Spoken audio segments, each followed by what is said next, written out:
Hi everybody, I am here to share a little flip through of my Christmas journal, which I've never done before. But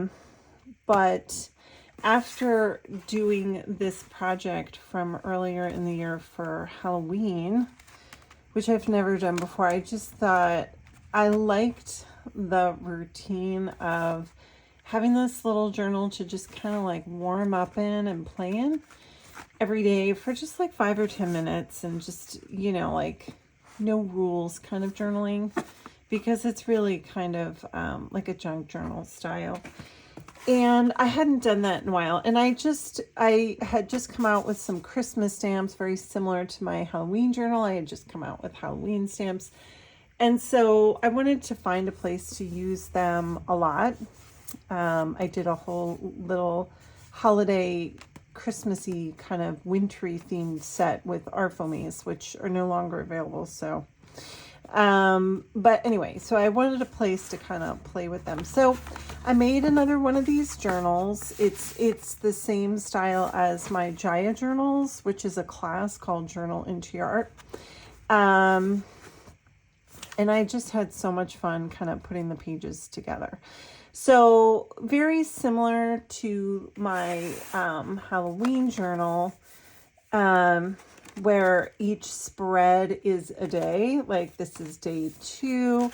I kind of followed the same format. So this is December 1st. And it really was not nearly as elaborate as the Halloween journal. It was way more simple, but it really was just a place for me to play with the colors of this time of year, with the reds and the greens and just sparkles. Even though I'm not super glittery in my life or on the page, there are times where I just love glitter. I just think it adds that extra little sparkle. So I had fun. And it's pretty monochromatic. It's just like red, black, and white with pops of green here and there. And I didn't follow any kind of prompts, whereas like the Halloween journal was part of a group where there were prompts every day. There were no prompts here. So I wanted to see what that felt like, just doing whatever I felt like every day, which was good because December is like super busy between the ending of school coming up and volunteering at school and class parties, and it just gets to be busy. And there are periods where I might have forgotten like 2 or 3 days in a row, so I'd have to catch up. So I really like this spread. This is one of my favorites, and I really wanted this girl, when I came out with this set of stamps, I really wanted her to look kind of like a solstice girl. So, but also like, I'm very interested in like Scandinavian themes at the holidays too. I love like Scandinavian folk art. So I wanted her to look like very kind of folk art like. But then again, it's fun to just say, okay, I'm going to pick colors on a theme and turn something that isn't Christmassy more Christmassy or holiday-ish. And it was a great place. Like I've made so many samples over the years as I put out different stencil designs. I did this set a while back, I think last year, that was kind of winter themed. And so I still had like lots of samples. So this book I put, like this is old from last year. I think I did a reel for this one. So it was just fun to like finally have a place to put these little promos for things. And I made a little pocket here. I had all these scraps from making the journal, like trimming the pages. And so I made a big like page, like masterboard with them on it. And this is fun. It's just this like this clear printed botanical paper I got. And I did the moon in red. He's new. This is one of the new stencils that I released. But I made him Christmassy, so I put like, you know, some botanicals on here. And in case people ask, very similar to the Halloween journal, Tim Holtz has these pages that are backdrops or backgrounds. I think it's backdrop papers. And so that's what I used for this journal. This was like a Christmas themed backdrops. So all the pages were vintage labels or prints from the holidays. And I also had from years ago, like Tim Holtz ideology, like holiday themed ephemera. So I was able to use that up. I think my theme going into the new year is definitely using things that have been sitting. So making sure I'm addressing what's in my drawers, piled away in the studio, and just using it up. Using it up is my goal for this year. My craftolution, which I come up with every year for myself. Instead of a resolution, I come up with a craftolution. This is another favorite spread. I love this one too, but this one I thought it came out really pretty. And it's a great way, I think I said this in my last video, if you're playing with a theme or a color scheme, it's kind of fun to challenge yourself and see like what you like about it, what you don't like about it, that sort of thing. This was so big. I was like, oh, I'll make that into a door. And again, just using lots of the Tim Holtz kind of ephemera stuff.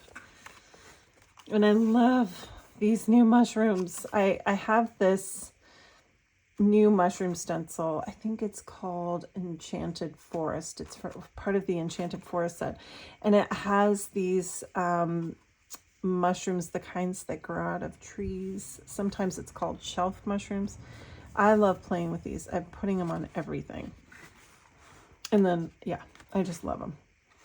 And this is from my abstract paper dolls. So I made some, like, I call them my nesting dolls. They kind of have a nesting doll look about them.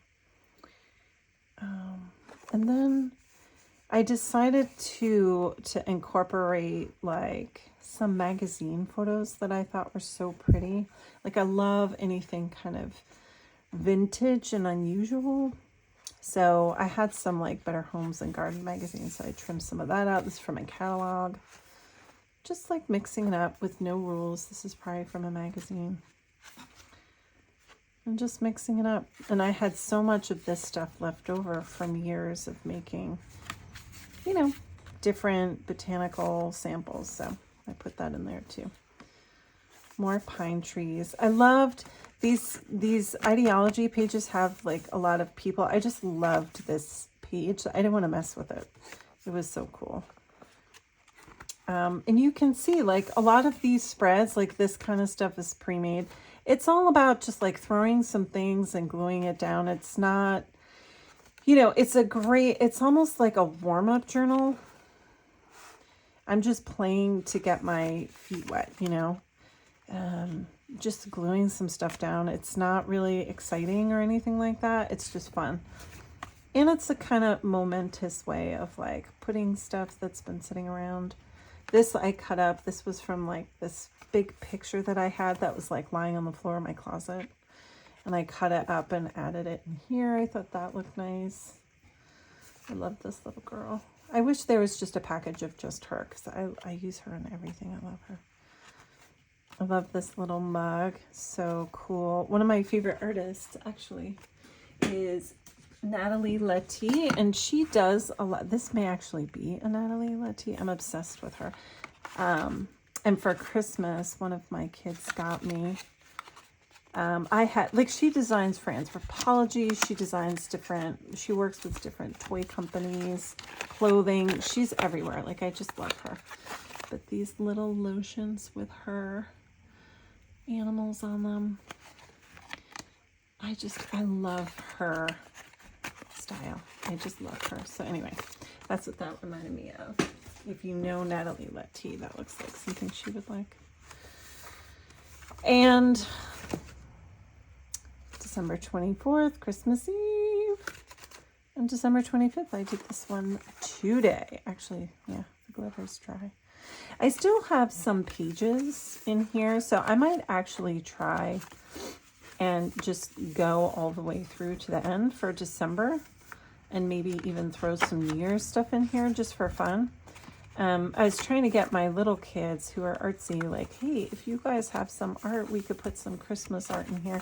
But by now they're just burnt out. They're like, no, that's okay. But we'll see. They might be into it in another couple days.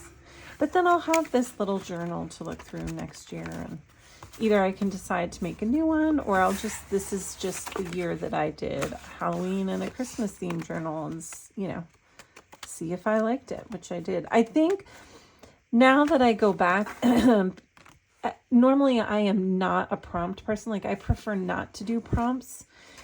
But I don't know. I think I kind of had a little more fun in the Halloween journal because there were prompts. Now, I didn't always know what to do, like each prompt, like this one, shipwrecked. I was like, I'm not sure what to do for that. But for the most part, I would say like 95% of the spreads kind of were generated from that theme, and that's what made them look so unique. And kind of got me out of like a lot of the formulas that I use. I kind of was like, oh, so a lot of my favorite pages are the pages that were prompts, and kind of got me thinking outside of my usual repertoire. So I kind of like that. So I don't know. It may be fun to do one next year that does have prompts. We'll see. We'll see if I even want to do holiday journals. But anyway, that's it. I thought I'd jump on here because everybody just ran out, and it was like the only moment of silence, because having 3 kids in the house for an extended period of time is never quiet. So anyway, I just wanted to share that and do a little flip through. I hope you enjoyed it, and I hope you're having a wonderful time of the year and enjoying this beautiful winter season. And I will be back with more videos, and please don't forget to subscribe, and we'll see you again.